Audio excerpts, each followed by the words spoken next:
satisfaction had been the ball and banquet slated for the end of their week.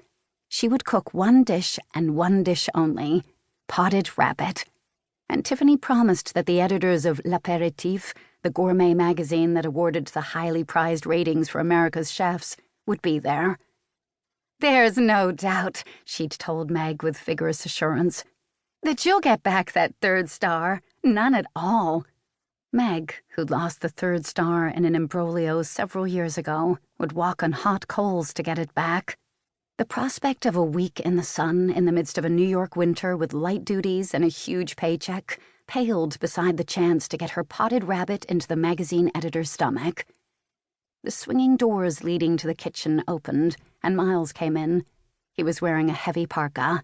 Snow sprinkled his dark hair. His face was red with cold. He bent down and rubbed his cheek against Quill's. "It's clearing to the east," he said. "The airport's open. Looks like you'll be able to go."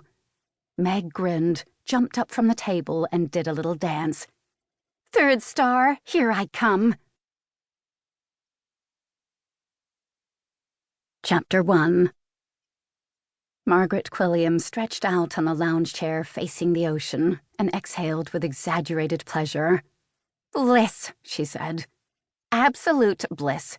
It's 10 degrees above zero in Hemlock Falls, and here we are, cocooned in salty sea air precisely at body temperature. We couldn't have asked for more, Quill." Quill contemplated the view in a contented frame of mind. They were lucky to be getting paid to live here for a week in this kind of luxury. The Taylor charity had sounded worthy. An institute for phobics, Tiffany Taylor had said. The first of its kind, and completely privately funded. Quill didn't recall precisely what type of phobics were the focus of the fund, but Tiffany had made them sound in desperate need of help. Quill took a fourth, or was it fifth, swallow of Meg's version of Planter's Punch, then wished she hadn't. She was dizzy. It couldn't be jet lag. Palm Beach was a 4-hour flight from upstate New York. It must be the punch. She'd warned Meg about the punch. She set the drink carefully on the patio deck, then linked her hands behind her head, more to steady it than to relax. Her hair was damp and frizzy with the humidity. She patted futilely at it and closed her eyes. That was a mistake. She was dizzier than ever. She blinked and sat up. "What the heck did you put in that drink?" "The punch?" Meg waved her glass in the air, beaming. The moon rose behind her, high and white among the palm trees. The ocean bumped gently against the shore in front of them. To Quill's left, the condominium pool shimmered aquamarine over the in-ground lights. Meg brought her drink close to one eye and, peering through the lucent pink, said, "Mango, orange, and pineapple juice, a touch of cranberry, cherries, oranges, and mint." Quill looked dubious. "No rum?" "Of course there's rum." Meg was indignant. "The very best rum, dark rum, light rum, coconut rum. Something called Island Very Strong Rum." "Rum." Meg subsided, muttering, then resurfaced. "I know a swell song about rum. Want to hear it?" "No." "It goes like this." Meg cleared her throat and began to sing.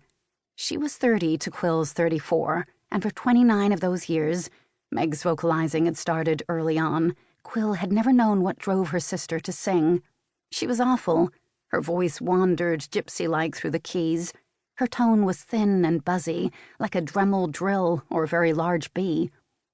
"Away, away with rum, by gum. It's the song of the Temperance Union. We never eat cookies if they contain rum." "Meg." "For one little bite turns a man to a bum." "Meg." "Now ever have seen you a sorrier disgrace than a man in the gutter with crumbs on his face." "Be quiet down there."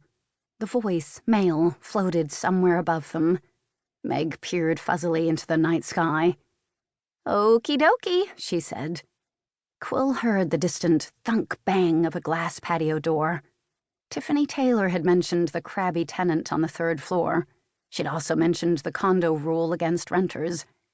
"Nobody'll mind," she'd said, "as long as you're quiet, and you aren't renters exactly. After all, I'm paying you."